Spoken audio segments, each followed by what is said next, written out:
ഇനി ഇതിന് മുകളിലേക്ക് ദൈവതുല്യർ ആയ ആൾക്കാർ ആരെങ്കിലും ഉണ്ടോ?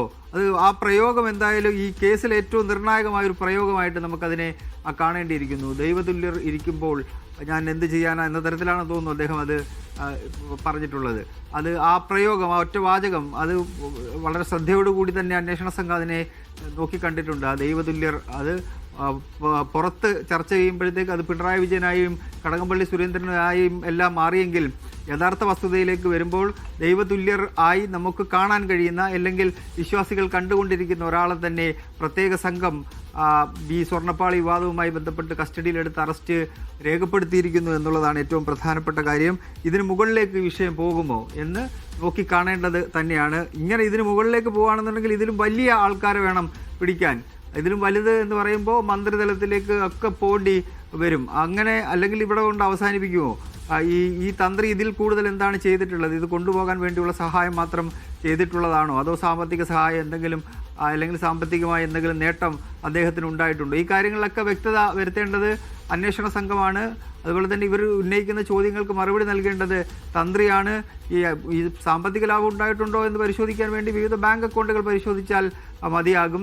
പിന്നീട് ഇവർ തമ്മിലുള്ള അടുപ്പം എങ്ങനെ ഉണ്ടായി എന്ന അടക്കമുള്ള ചോദ്യങ്ങൾക്കുള്ള ഉത്തരം കൂടി കണ്ടെത്തേണ്ടിയിരിക്കുന്നു. എന്തായാലും ഒരു പോറ്റിയിൽ തുടങ്ങി ഒരു തന്ത്രിയിൽ വന്ന് നിൽക്കുകയാണ് ആ കേസ്. അത് കേരളത്തിൻ്റെ ചരിത്രത്തിൽ തന്നെ ഏറ്റവും അപൂർവങ്ങളായ കേസുകളിൽ ഒന്നായി തന്നെ വ്യാഖ്യാനിക്കേണ്ടിയിരിക്കുന്നു.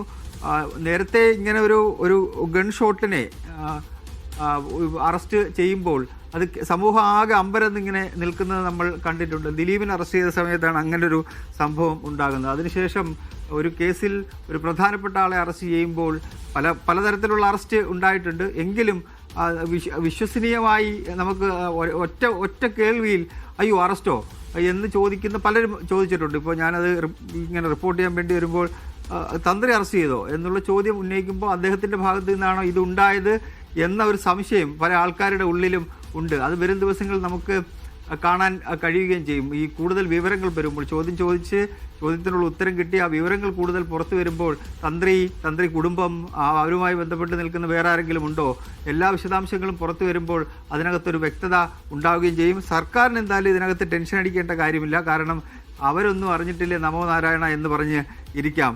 ഇതിൻ്റെ അന്വേഷണ സംഘത്തെ രൂപീകരിച്ചിട്ടുള്ള സംസ്ഥാന സർക്കാരല്ല, ഹൈക്കോടതിയാണ്.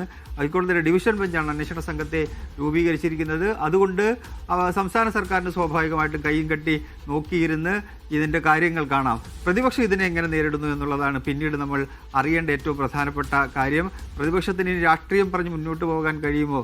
പ്രതിപക്ഷം ഇനി പറയുമോ സംസ്ഥാന സർക്കാരിൻ്റെ പിടിയിലാണ് പ്രത്യേക സംഘം എന്ന് പറയുമോ?